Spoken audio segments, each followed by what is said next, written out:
really need to get together and let our voices be heard. This is Buffalo What's Next.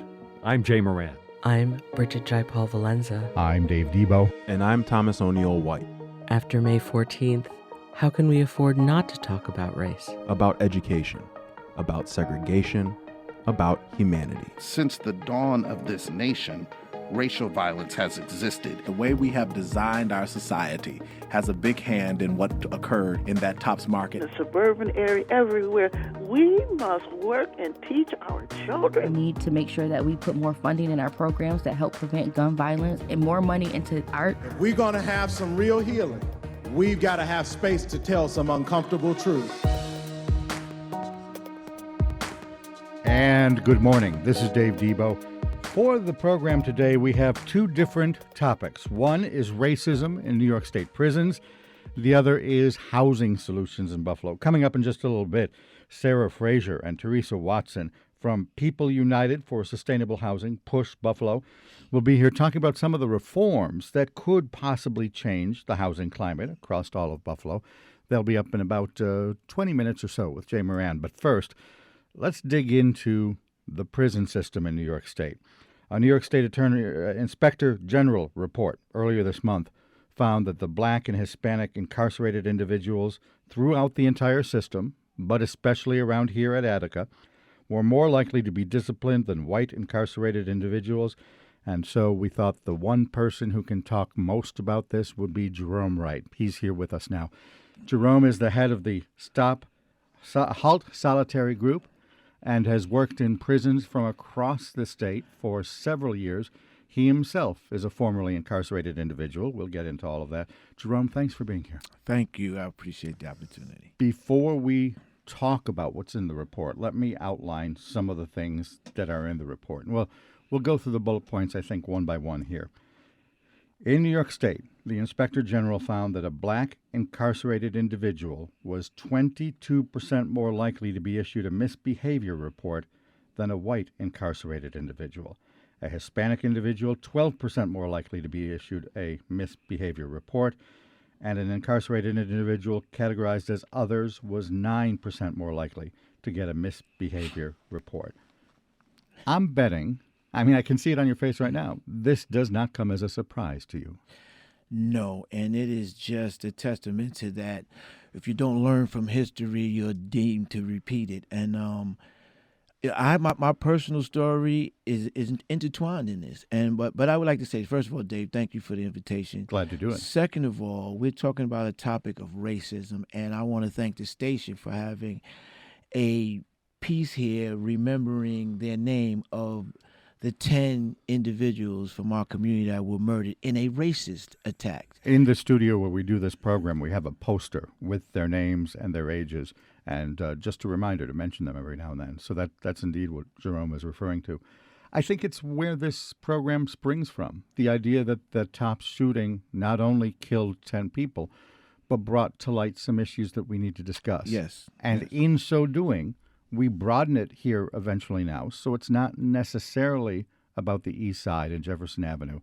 But you said it, that this report is strictly, basically racism. Well, let me tell you, my story is a genesis of this. All right. In 1990, I was a plaintiff against the Department of Corrections in a lawsuit, Santiago versus Miles, federal lawsuit, here in Buffalo Federal Court. That lawsuit was about racism at Elmira Correctional Facility. The same issues that more black and brown people were getting disciplined. They didn't get the same jobs. They didn't get the same housing. We're talking about incarcerated people. And we won that lawsuit. It was proved undeniably that there was a system of racism at Elmira, which really permeates the entire system. And this was in 1990. So after the lawsuit, then reforms must have been instituted, and everything's fine, and this report is... Why hasn't it changed? Well, first of all, you can't reform something that is inherently broken. You have to change it completely. Mm-hmm. And what we have now is a system where you try to put a Band-Aid on it, and it really needs, surgery. And you can't fix it. You can't fix it doing what they're doing. And racism is the issue here. Why, when you have a population that is predominantly black and brown, do you have these disproportionate numbers in all of these areas? Not in one or two, in every area of that system. So how do we fix it? The report from the Inspector General says more training, specifically on implicit bias, although I bet you would argue that this is not implicit, and that they need to gather more data, figure out exactly what the problem is, and then target solutions based on what that data reveals. I am going to be totally honest with you. That's not enough for you. This is how you fix it. You have to get rid of Anthony Annucci and that entire administration that's right there now that has curried this for years, decades. You need change at the top. You need to bring in people who are, one, reform-minded and who recognize that the paradigm of punishment we've been using does not work. It doesn't promote public safety. It doesn't make people safe in there. It is a failed experiment. What does discipline look like now? Do they just take a prisoner and write them up through a series of graduated warnings until they put them in solitary? I just need to correct you. There are no prisoners. We are incarcerated individuals. And that's all right. And it's a new moniker, one that's long overdue, but words are important. And calling somebody a prisoner or inmate dehumanizes. Calling them an individual and a person humanizes them. And if the system humanized us, we wouldn't be having these problems. Okay, so incarcerated individuals break rules, get written up 1, 2, 3, 4 times before thrown into solitary. No. Take me through the process. No, what does it look like? First of all, you can get written up and not do something wrong. So your premise was that you'd have to do something wrong to get written up. All right. I've been written up several times for not doing anything wrong, but exercising my right to talk about issues, to rally people around, to help individuals. So let's take off the table right or wrong. But you get a ticket. Are the wrongs enumerated in advance? In other words, I shouldn't be ticketed for driving 50 miles an hour in a place that has no posted speed limit sign. In the prison, are the rules posted, and can they say, sorry, Mr. Wright, you just did this, X number 1. Sorry, Mr. Wright, you just did that. No, they don't do that. No, they give you a rule book when you come in that's, I don't know, half-inch thick with all the rules in there. But see, when you have a system that is as draconian and as authoritarian as that is, they don't even follow their own rules. They break their own. That's why I'm working with HALT. Right now we have a law in effect that they're not even doing. What's the law? What should the they HALT be doing? solitary. They should not be locking people in for more than 15 days. They should not have any of the excluded groups of people in there, which they always have. People with mental illness. Nobody with mental illness should be in solitary confinement, black, brown, or otherwise. And they have them in there. No person under 18 or over 55 or with a physical or otherwise disabled should be in solitary confinement. They still do it. And listen, the whole premise behind solitary confinement, we need to separate you from population. I get that. I agree with that. Some people But need you to be contend separated. it has become punitive. It is torture, not punitive. It is actual torture. Yes, because what you do is, first of all, I don't know any problem that you have that you lock it away, and you go back to it later, and it solved itself. So if this person is a problem individual, they need more services than you're giving them, which is none. HALT requires that you give them programming, you give them treatment, you give them therapy, you give them congregate recreation, none of which is being done. How many of the misbehavior reports that are outlined in this IG discussion, how many of those, how many strikes before you end up in solitary? 1. That's it? Depends on the nature of the charge. Depends on the nature of the charge. You can go to solitary. This is what I'm telling you. It is a total abuse of authority. You can go to solitary for any reason when the HALT law enumerates the only reasons you should be put in solitary. But you can go for anything else that they want to. Now listen, there's a list. Like the penal code has these laws listed. HALT has these other violations that demand solitary. They don't do that. Whenever they decide to put you in there, that's when you go. You said that the biggest solution would be reform from the top. Does this obviously include a purge of racist officers? Would that do it for you? I don't know how you can do that. I don't think how you can tell if anybody is inherently racist. You know, I mean, their actions usually delineate that they're racist. Right. But people who are racist don't always act on that, because they don't want people to know that. They play the game. So I don't think getting rid of race is. But in this report, it says they do act on it. Again, a black they do. incarcerated individual, 22% more likely to be issued a misbehavior report. That's an action. Can they measure that? They did in this report.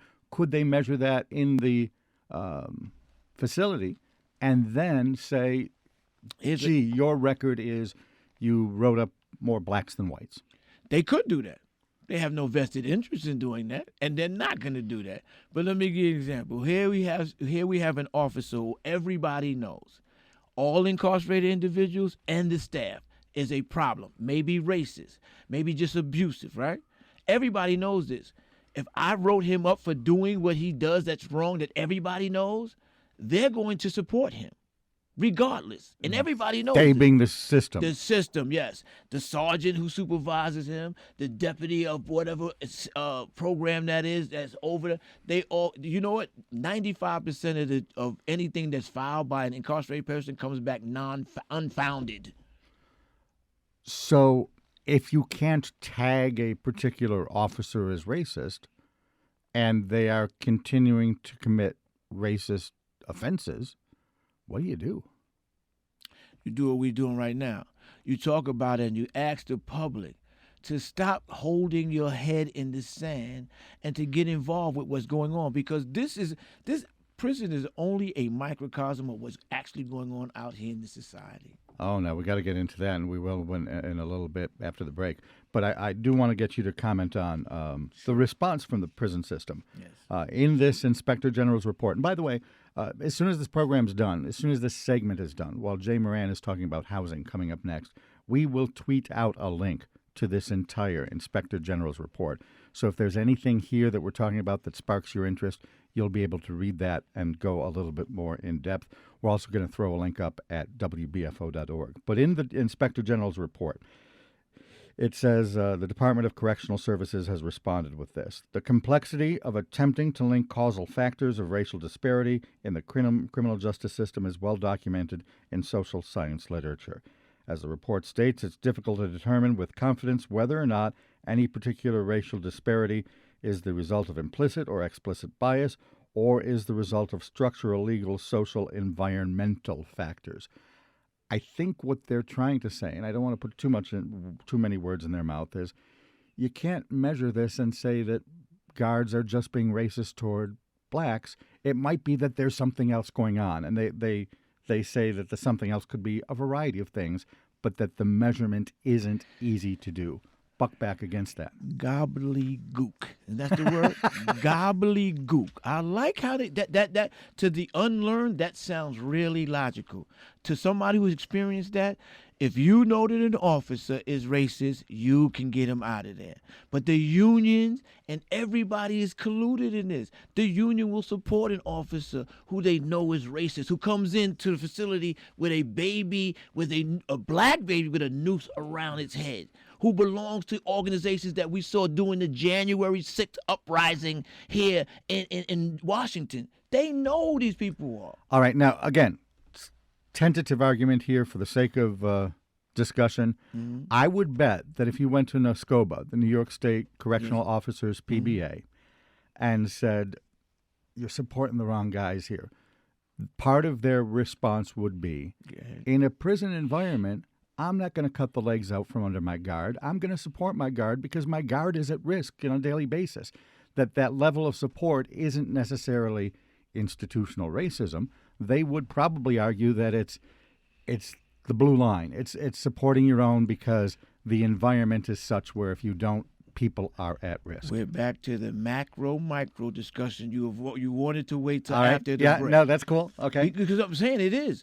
Suppose cops out here, that's what they feel. That's why you have a blue line with officers where they won't rat on each other, but they demand that the community rats on each other. You understand what I'm saying? Yeah. So that's that blue line where it's not about right or wrong or law and order. It's about we support each other. The cops are the biggest gang in America. Don't the officers need to have visible authority over the population? And if you start What do you mean? What does visible authority mean? The support of those above them. If they're doing lawfully the right thing. Gotcha. Nobody should be, listen, in every industry, including yours, there are people that everybody knows is a problem. You know what we do? We talk about them around the water cooler. We talk about them with the wives and husbands at home, but nobody does anything about them on the job, and they last forever.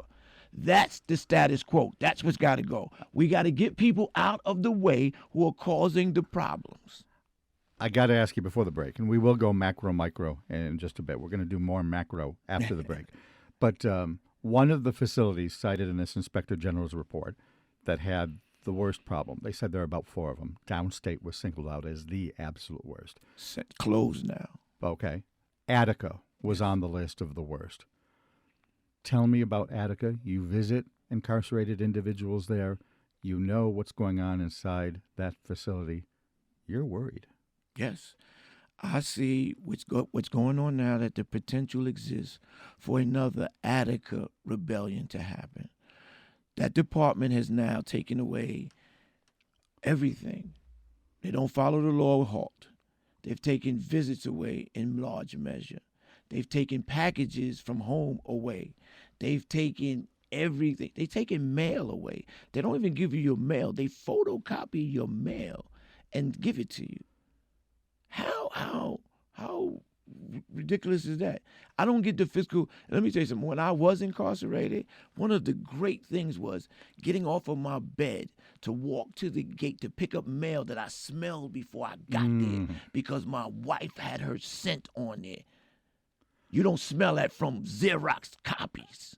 But aren't they trying to implicitly say, we have control over you? We even have control to the point that we can photocopy your mail. Yes. And if slavery. If I'm regularly saying to you, I have control over you, you are more likely to be controlled by something like photocopies and mail than having to use a nightstick or worse.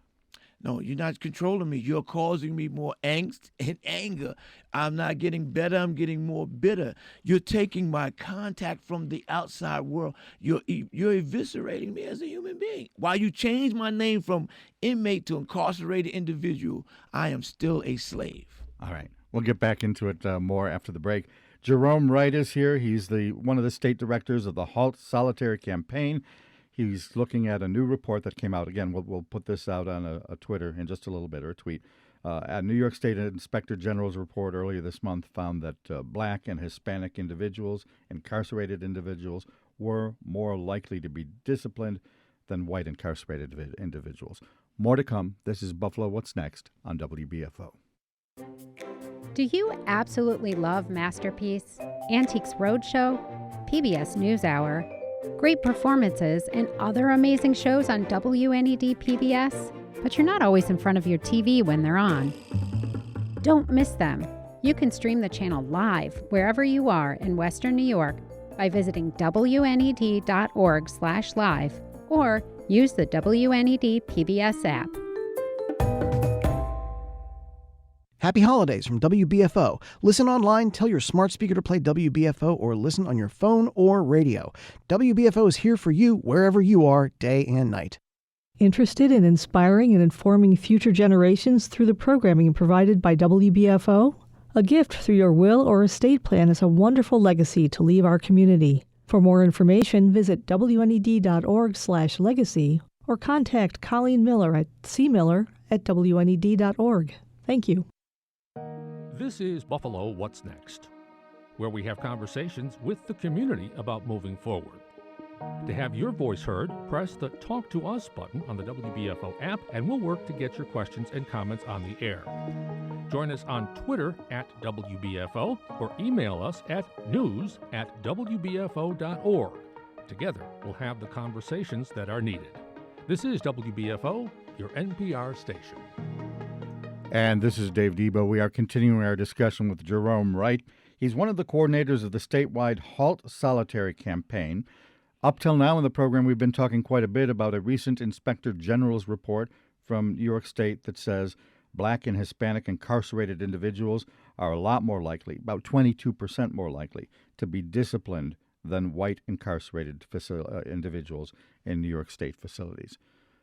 Can we add a caveat? Sure, put an the asterisk. caveat is that they're saying for the same behavior, the same All right. events. So they are measuring at least with the same yardstick across the board. Yeah, but it's not measuring up because black and brown are disproportionately being impacted. All right. Just like in society. Let's do it again. Well, but let's talk more about society. Let's do the macro. Before Yes. the break, we talked about it. Let's shove the report aside for a little bit, and let's just talk about the conditions and the system in correctional facilities. And I know you have a problem with that word. Mm-hmm. Correctional.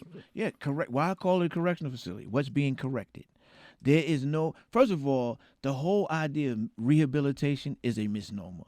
Rehabilitation is when you have something, it gets hurt, and you bring it back to where it used to be. You're talking about people who didn't have anything to begin with. So what are you rehabilitating to? And what services are you getting to habilitate them? There is no education. There's no real vocation. They just getting college back on a small scale. But again, where is the real help? The communities that are the safest in America are the ones with the most resources.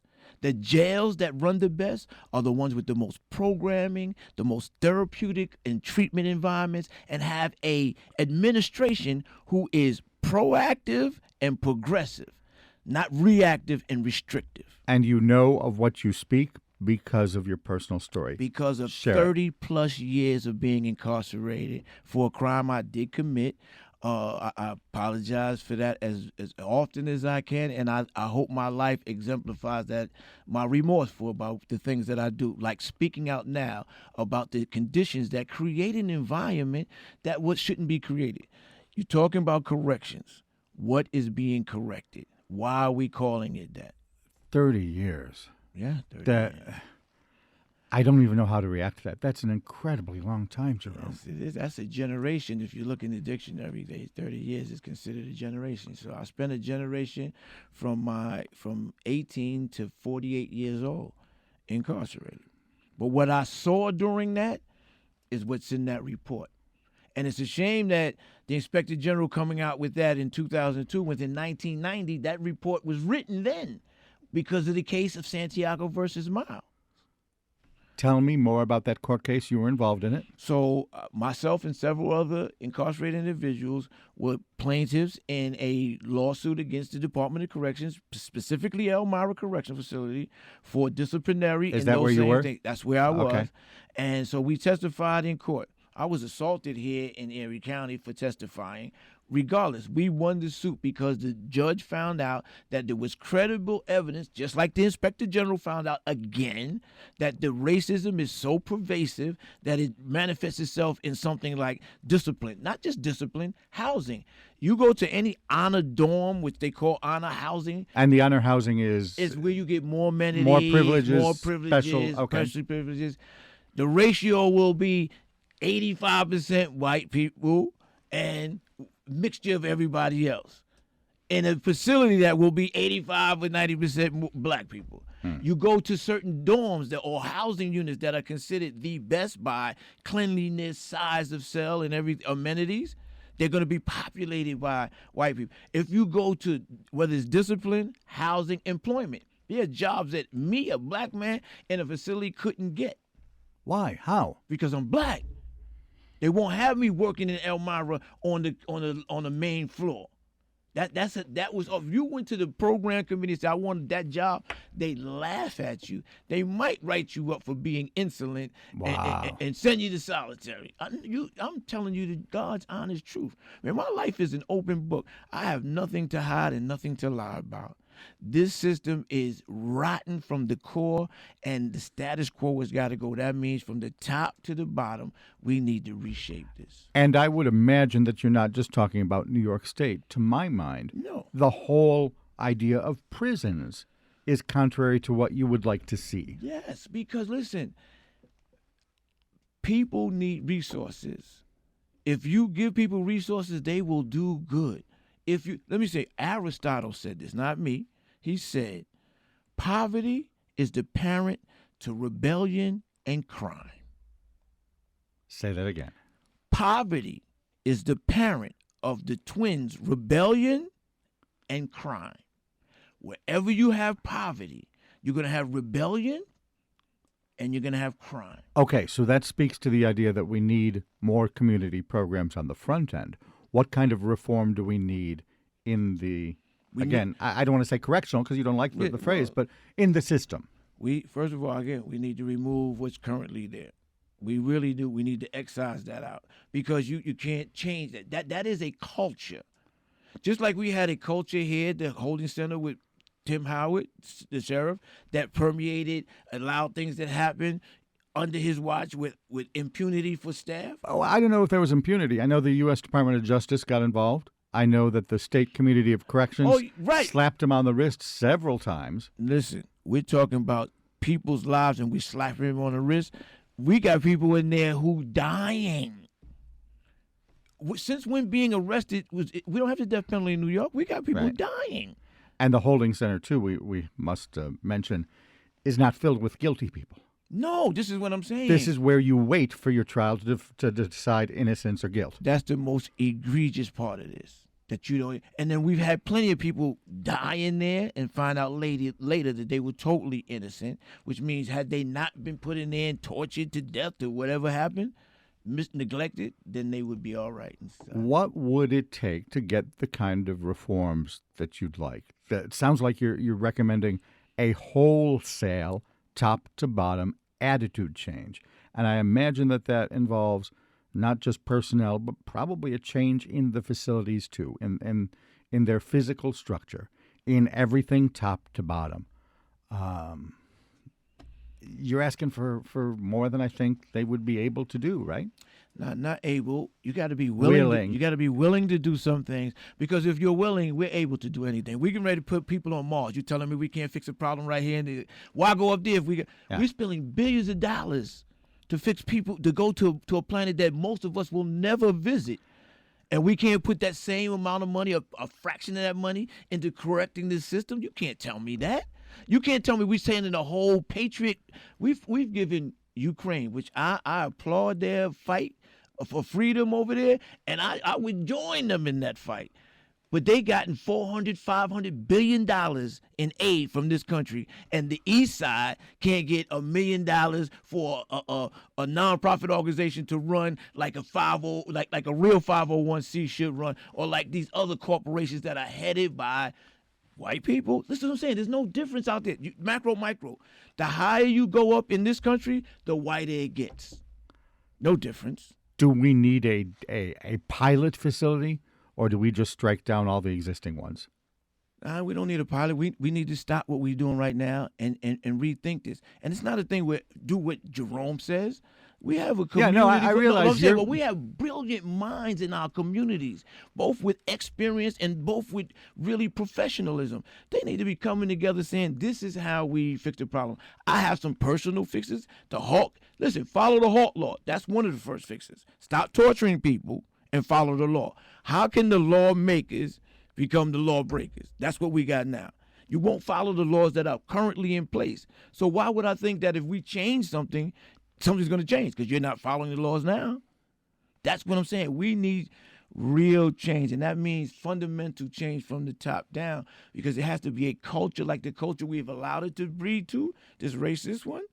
We can breed a more holistic culture. Are you an optimist? If we were having this conversation again in a year, do you think there would be different things to talk about, change? I am an eternal optimist. And I think that we can tackle some things right now, and there are things that are going to take time. Change is not overnight. It is a process. But let's begin the process in earnest. Let's excise what the problem is now and start working on the solutions. So you think it can be done? Anything can be done. Again, we're getting ready to go to the Mars. Okay. I keep telling you, bang, like think of this. Ralph Cramden said, bang, zoom to the moon. 2022, we get ready to go to Mars. All right, I'll give you another one. JFK, we will go to the moon in the next decade, and we will do the things that are hard, the whole idea. Yep. That declaration by the higher ups comes down. See, that's the only trickle down we really need, that people from the top start caring about everybody bottom up. All right. Where do people get more information on Halt Solitary? New York CAIC.org? Yes. What does that stand for? That's Coalition for Alternatives to Isolated Confinement. So we call it CAIC for short, CAIC. NYCAIC.org. Yes. Jerome, thanks a lot. No, Glad you were here. Thank you for the discussion. Always a good discussion. We'll have you back. And again, check our Twitter feed at WBFO.org. We'll have the Inspector General's report up there shortly. The status quo has got to go. We need change. We need it now. All right. Very good. You heard it. Coming up next, we'll talk about change in housing. Jay Moran is standing by with Sarah Fraser and Teresa Watson from PUSH. More to come. This is Buffalo What's Next on WBFO. There are a lot of great ways to spend $8 a month and get a blue check mark. So why not become a member of WBFO, your NPR station? You'll be a verified member on the spot, and your money will support high-quality news and information. For fun, we'll send you a snazzy window cling and a travel mug, both with our logo and the blue check mark that shows everyone you're a verified member of WBFO. Just call 1-877-456-8870 or go to WBFO.org to make your pledge. Thank you. Get all the trusted local news you need right to your inbox each weekday morning with the WBFO Daily Email. Visit WBFO.org to sign up today. Our region is home to some of the finest communities in the world. Explore them through the Our Town series produced by WNED PBS, but captured by community members on the Buffalo Toronto Public Media YouTube channel today. This is Buffalo What's Next, where we have conversations with the community about moving forward. To have your voice heard, press the Talk to Us button on the WBFO app, and we'll work to get your questions and comments on the air. Join us on Twitter at WBFO or email us at news@WBFO.org. Together, we'll have the conversations that are needed. This is WBFO, your NPR station. And welcome back to Buffalo What's Next. Thanks very much for joining us. My name's Jay Moran. For the next half hour, we're going to talk about housing. And needless to say, in a half an hour, there's not enough time to talk about housing issues. There's a lot to get to, but we're going to break it down to more of a specific element of this in just a moment. Our guest this morning from PUSH Buffalo, Teresa Watson, who is the housing justice organizer. Hi, Teresa. Hi, everybody. And Sarah Fraser is with us. She is the street team coordinator. Hi, Sarah. Hello. Thank you very much for joining us here this morning. And like I said, there's a lot to talk about when it comes to housing, and we can get into so much, and I don't necessarily want to water down what we're doing here today by getting into too many issues right now, but there are some key issues we want to get into. And we're going to talk about the Tenants' Bill of Rights that's being proposed by PUSH Buffalo, an interesting document. But before we get into the specifics of that, I want to talk about the realities of living in the city of Buffalo. 60% of people that live in the city of Buffalo are renters, correct? Correct. That is true. Yeah. Well, I will admit we round up by about 0.3%. It is actually like 59.7 or something like that. As of the most recent census data, it may have even gone up with the recent crisis in housing and costs. But yeah, roughly 60% of the city is renters. And that's something that I think we don't recognize a lot. We don't think of the tenants as a majority of the population by a long shot, right? And there are a lot of reasons for that, right? We prioritize homeownership as a society for a lot of reasons, but then that creates a false dichotomy, right? So tenants deserve the same rights and protections and quality of life as anybody else. And to be a tenant is not a failing, right? I am a tenant. Yeah, I really enjoy being a tenant. I don't know how to fix a roof. I don't know how to snake my drains. I enjoy that I can have a responsible small local landlord who does actually come and do repairs as needed. But unfortunately, that is not the reality for the vast majority of us. And that was what I was going to get into there, Teresa. It's just that idea that, you're a renter and it's going to be hassle-free renting, right? But that's not necessarily the case. And Sarah, part of your street team, you went out and canvassed about this Tenant Bill of Rights. And so you met with thousands of people who live in the city of Buffalo. Take me through, if you could, just a couple of the stories of the types of things that people are dealing with as renters in the city of Buffalo. So we went over the course of the summer. We canvassed over 1,000 doors. Thousands of doors. And some of the stories that we heard on the doors were the single mother of 3 children that is living in the lower apartment of a 2-family home. Okay. And the top porch is falling. You can literally see the beams and see where it's broken. She's afraid to let her children come outside and play on the porch. She lives on a very busy street, so there is no place for them to actually go down on the grass and play and things of that nature. So they're stuck in the house. Yeah, and you also told me that not only that, but as you're going onto the porch of many homes in the city of Buffalo, which are apartments in these cases, or flats, or whatever the case may be, some of those porches are dangerous. Unsafe, extremely unsafe.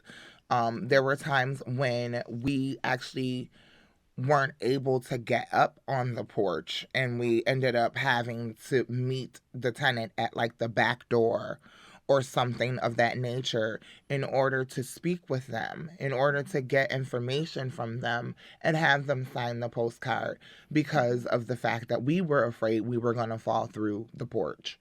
And this is where people are living. Right. I definitely developed the habit of testing the steps. I'm about a 200-pound person.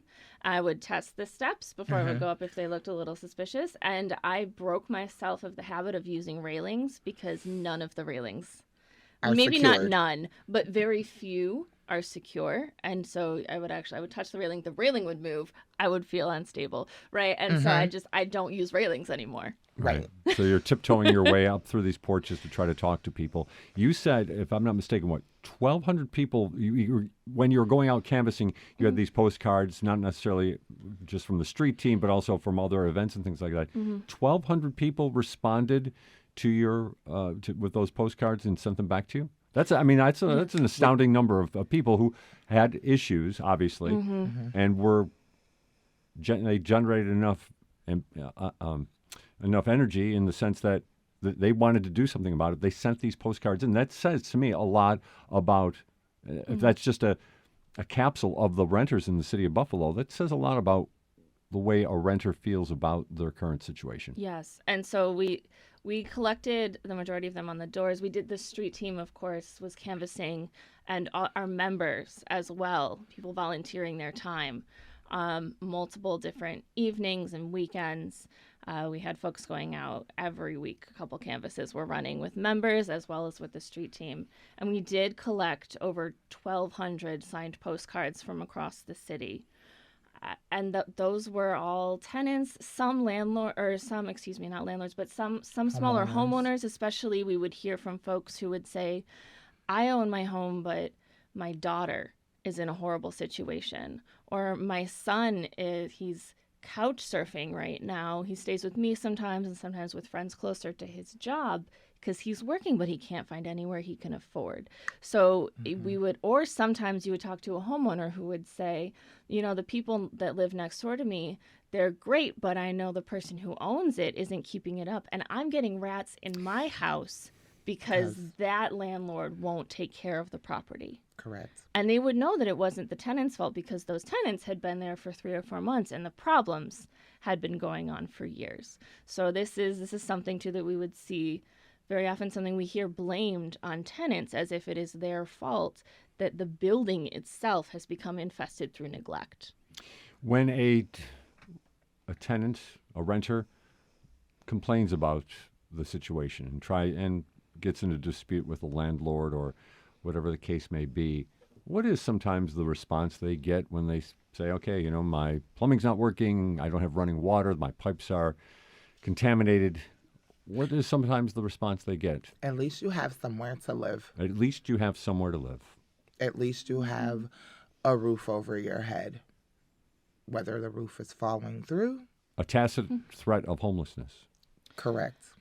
And I think that it can be followed up by not just a tacit threat, but a genuine threat. So take me through that. Take me through how that might work. If somebody, I'm done dealing with this electric issue in my apartment. I'm not paying this rent.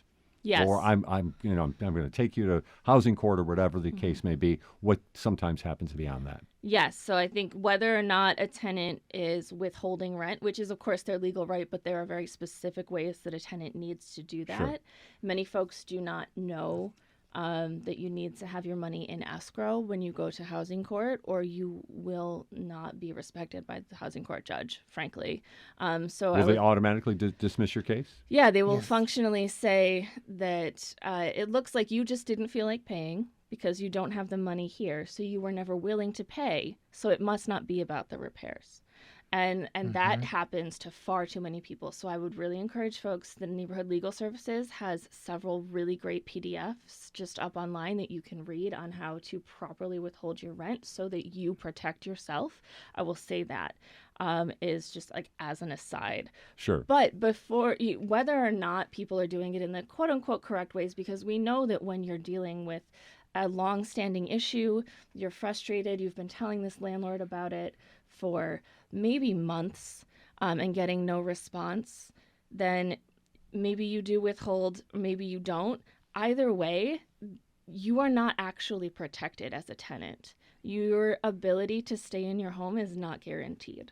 So there's something called a 30 or a 60 or sometimes a 90-day notice. So in 2019, the laws changed and people, depending on how long they've been in their home, get slightly more time than just 30 days to be exited from their apartment. But nobody gets more than 90 days to find a new home under the law, because a landlord has the right at any time to turn people out without a court process, without any need for legal paperwork, without any kind of government oversight. They just can say, even though you're a tenant in good standing, even though perhaps your rent is up to date, or perhaps you're withholding 1 month of rent from me, or half a month's rent, which amounts to $500 or something like that, I, as the landlord, as the owner of this unit, have decided to exit you. And there is nothing that a tenant can do about that. Once you have received this notice to vacate, you're done. There's nothing that a legal provider can do to protect you. And so that is where I say organizing comes in. But one of the solutions that we know tenants need is good cause. And that's a policy that we're pushing for at both the state and the local level. And most certainly want to get into that as we get into the second part of our program. We're going to talk about that Tenant Bill of Rights. So just before we go to our break here, Sarah, can you maybe give me a description, perhaps, of a place? Pick a neighborhood and a price that you saw and you could not believe that somebody was paying this much for this type of property.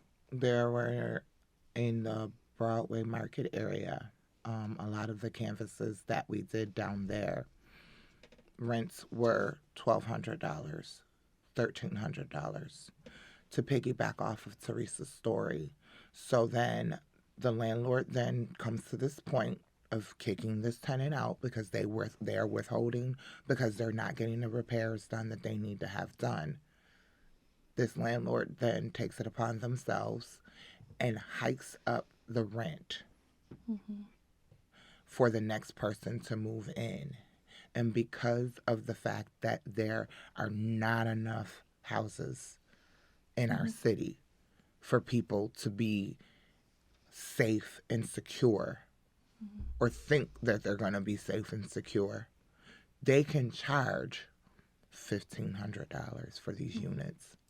And people are breaking their necks to pay this. I can think of one woman that I met in the Broadway Fillmore neighborhood. She's a single mom. She's living on the first floor of one of those classic Buffalo duplexes, I'm sure we can all picture, right? And instead of a window, she has put the lid of a Rubbermaid tote up in the window directly next to her door. And she told me that she had, in fact, even bought the glass for her landlord to replace the window after it got busted out, but over a month later, he still had not replaced it. So this is a single woman living on a first floor with a visibly busted out window, having to put pieces of plastic over her window to try to keep herself safe, and the landlord is refusing to repair it. It's not exactly the classic look at a Buffalo duplex that we want to dream about, right? For sure. We're going to talk a lot more about this as we go into our second half of our time here with Teresa Watson and also Sarah Frazier from Push Buffalo. This is Buffalo What's Next on WBFO. Do you absolutely love Masterpiece, Antiques Roadshow, PBS NewsHour, great performances, and other amazing shows on WNED PBS? But you're not always in front of your TV when they're on. Don't miss them. You can stream the channel live wherever you are in Western New York by visiting WNED.org/live or use the WNED PBS app. Happy holidays from WBFO. Listen online, tell your smart speaker to play WBFO, or listen on your phone or radio. WBFO is here for you wherever you are, day and night. Our region is home to some of the finest communities in the world. Explore them through the Our Town series produced by WNED PBS, but captured by community members on the Buffalo Toronto Public Media YouTube channel today. This is Buffalo What's Next, where we have conversations with the community about moving forward. To have your voice heard, press the Talk to Us button on the WBFO app, and we'll work to get your questions and comments on the air. Join us on Twitter at WBFO or email us at news@wbfo.org. Together, we'll have the conversations that are needed. This is WBFO, your NPR station. And welcome back to Buffalo What's Next. We're talking with Teresa Watson and Sarah Frazier from Push Buffalo this morning. Push Buffalo has put together a tenant bill of rights. This is a fascinating document that looks and covers a lot of different issues. And just like the Bill of Rights that we've all become familiar with and attached to the U.S. Constitution, there are 10 in there. We're not necessarily going to go through all 10 right now, but I think we can maybe put that off for a later program. But there are a couple of key elements here that we most certainly want to get into right now. And one of them is, what is it called? The good cause eviction. Is that how? Do I have that right? It is, yes. Yes. And so And this was, if I'm not mistaken, this, when you got these postcards back, this was the number one issue from the people who decided to give you input on this. Out of 1,200 responses, this was the number one that they said this is needed. Yes, I think at the doors we heard a lot about the lack of repairs, the retaliation, because when you don't have good cause, a landlord, instead of repairs, can hit you with a 30-day notice without any trouble, and then just move in a tenant who's going to complain less. But what we did is we were hearing from our electeds over and over, no matter how many times we brought these issues to them, no matter how bad the housing situation got, that 10 was too many rights to move forward. That this was too big a package. So we invited everybody who had signed postcards. We invited tenants from across the city of Buffalo to come to something we called the Tenant Power Summit. And there, tenants voted on the rights that were most important to them. Good cause was the absolute breakaway winner. The other three were a right to timely repairs, which, again, you cannot enforce a right to repairs if you cannot enforce that someone has a right to stay in their home. Because they could be threatened or, in essence, kicked out. Yes. Correct. Okay. And that is one of the most common stories we hear about retaliatory evictions, in fact. And then, of course, the right to a rent relief fund and the right to a rent stabilization component. And since good cause includes that component of stabilization, it puts a cap on the rent increase that can be put on a building without, significant repairs. It essentially encapsulates 2 out of the 4 that people found were most important, and again was the breakaway winner. So good cause eviction really does not mean that nobody can ever be evicted. It simply means that a tenant in good standing, a tenant who is up to date on their rent, a tenant who is not smoking inside of a non-smoking building, who gets along with their neighbors, and who isn't running an illegal puppy mill out of the bathroom, right? Is not doing anything to violate the terms of their lease, they have a right to stay there. And it does not change any of the existing, processes for legally evicting somebody through the courts whatsoever. It simply means that a tenant should have a right to stability. Correct. Are there other communities that have used this good cause eviction law? Have they implemented it? Did we hear about this? Yes. Oh, really? Yes. So the entire state of So New Jersey it's has had it for years. Okay. The entire state of Jersey. And there are also several municipalities across Buffalo that have implemented it. Albany, Poughkeepsie, Kingston. And we are fighting for this to be passed at the state level as well. So it is, of course, a local fight because I'm a local girl. I'm not going to lie. Right. My heart is Buffalo.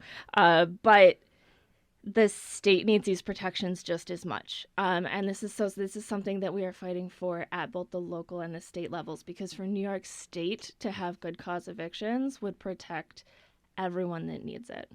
Sarah, if you don't mind, you told me a little bit off air about your personal situation for a few years back, and you don't necessarily have to get into all of it. You're welcome to do so, but this good cause eviction clause, would it have helped you?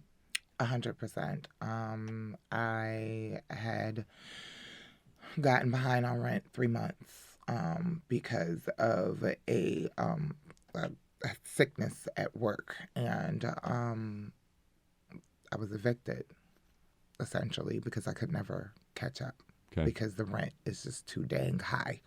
Gotcha. And this was in 2016. And with that, I ended up having to move into a shelter with my 8-year-old son at the time. I stayed in the shelter, thank God, for 30 days. I didn't have to go past the 30 days because I was able to get into a program through Catholic Charities that was essentially a tenant rehab program, so to speak, like where the eviction wouldn't count against me. Okay. And they would help me get stabilized in this apartment. So they helped me get in with, help me with my my security deposit and finding a place that was safe and affordable. And then from there, I was able to, maybe get back on my feet, but I'm still a tenant. Yeah. Well, and if I can say, Sarah's invited me into her home because she's gracious and lovely, and she's created this beautiful home for herself and her son that just really showcases her personality. And I'm so glad that you have that. I'll say that while that case that you have, that you had, right, of falling behind on rent might not have protected you necessarily under good cause, because falling behind on rent is a reason to evict. It also gives space for interventions. So we know that there are many not-for-profits who are without any help from the city, providing things like legal services. And so sometimes people are evicted for several $100s, and all that they would need is a small loan or the chance to go before a judge and argue for a payment plan. Correct. And so people who are behind never get a chance to catch up if you're evicted. But if somebody is only behind 2 months rent and your rent is still reasonable, let's say, I don't know, $800, because that's reasonable now, that's $1,600. But if you put that at $300 a month for several months, you can be caught up, and you just need the chance to go before a judge and say, this is what I can do, right? And so, or the chance for a local not-for-profit to give that small loan, that small financial intervention in order to keep somebody stable in a home. And that is another point where we would be able to create interventions and get landlords, frankly, their money. Right. Which of course essentially is what they want. Yes, of course. This is, as we're talking here, this is coming to my mind. In a city where 60% of the people are renters, and you're trying to get this legislation passed, whether it's all 10 or maybe just 1 or 2 or 3 of the Bill of Rights, are renters voters? Are they pushing elected officials? There are people that are supposed to be representing them. Is there a push, or Is there something lacking in that regard? I mean, tell me about that. I mean, is that? I mean, I guess what I'm saying is, can an elected official just basically ignore the concerns of renters? They are calling into their offices. They are writing letters. They are testifying at different summits that we've held. Sarah, can I ask you did some voter registration with Yes. the youth as well? Yes. And what did we find that the majority of folks, even tenants, said that they were already registered and were active voters. Correct. And so I think that there might be a mischaracterization that people think tenants move around so much and they're not registered to vote. I re-register every time, but I have been in the same district, even though I've had many apartments. I've moved about an average of once a year for my entire adult life. I have been in the Niagara district for 7 years. And that is my home, right? And I am always a voter there. And I would say that to me, this is the moment. The housing crisis has never been worse than it is. And we know that tenants are the majority. So we have an opportunity for tenants to speak to the Common Council coming up this Tuesday, the 20th at 1 p.m. Okay. Yeah. All right. Is it a special committee session? Or? It is a committee session. It's the Community Development Committee. So Push submitted an item. So it's just functionally a letter demanding action. And we were able to get 3 minutes per person. Everybody should go to the City of Buffalo website to sign up to speak for the Community Development Committee at 1 p.m. on the 20th of December. So that's next Tuesday, in order to get your voice heard. And come ready to tell your story as a tenant, because locally you never have more power and your story is never more impactful than when you are talking to the representative of your small district, the person who is supposed to be watching out for the interests of you and your neighbors.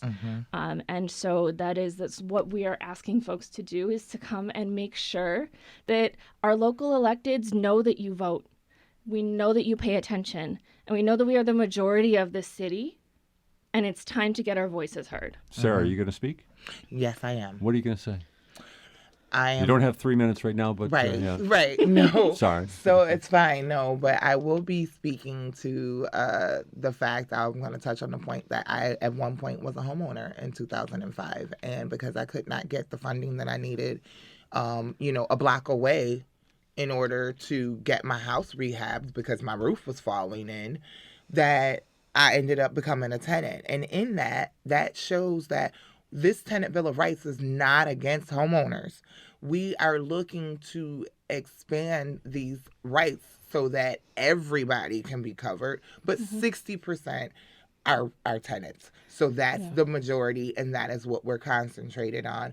And then I'll be speaking to the fact that just in the neighborhoods, the stories that I hear from my family members, the stories I hear on the doors, and how it just doesn't work the way things are right now. And I think homeownership is not necessarily a permanent status. Correct. Right? Becoming a tenant is very easy. Yes. And people deserve safety and stability in their homes no matter what. No matter what. So that's next Tuesday. Next Tuesday at 1 p.m. Whether you're a renter or just a concerned citizen of the City of Buffalo, correct. Sign up at the City of Buffalo website. Yep, for the Community Development Committee. Community Development Committee next Tuesday at 1 o'clock, and have your voice be heard. Thank you. Well, thank you very much. Thank you so much for having us. For joining us. Looking forward to having more conversations about housing. There's a lot to talk about, isn't there? Oh, yes. Oh, yes. We're just scratching the surface here, and we do appreciate. Barely. This is not even a scratch. Sorry about that. Thank you. Sarah Frazier. Sarah Frazier is the street team coordinator for Push Buffalo. Teresa Watson is the housing justice organizer. Thank you very much for your time and your stories this morning on Buffalo What's Next. Thank you. This has been Buffalo What's Next. We're back with you again tomorrow morning at 10 o'clock right here on your NPR station in Western New York, WBFO and WBFO HD1 Buffalo, WOLN Olean, and WUBJ Jamestown.